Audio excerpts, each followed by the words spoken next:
Hi అండి, ఇది డిమార్ట్లో తెచ్చిన మిల్క్ జున్ పౌడర్ తీసుకొచ్చాము.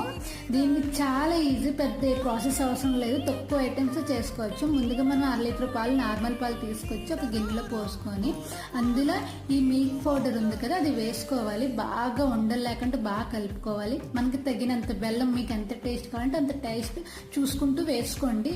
కరిగేదాకా తిప్పాలి అది కూడా. నెక్స్ట్ మిరియాల పొడి, యాలకుల పొడి వేసుకొని బాగా బెల్లం కరిగిపోవాలి, ఉండకూడదు అసలు. అలా కరిగింది ఆవిరి పెట్టుకోవడమే. మనము చాలా ఈజీ. మనకి గేదెతో ఇచ్చిన పాలు అండ్ ఇది ఆవు పాలు ఇలాంటివి అయితే ఇంకా న్యాచురల్గా చాలా టేస్టీగా ఉంటుంది. ఇది కూడా బాగా వచ్చింది, కానీ అంత టేస్ట్ ఏమనిపించలేదు.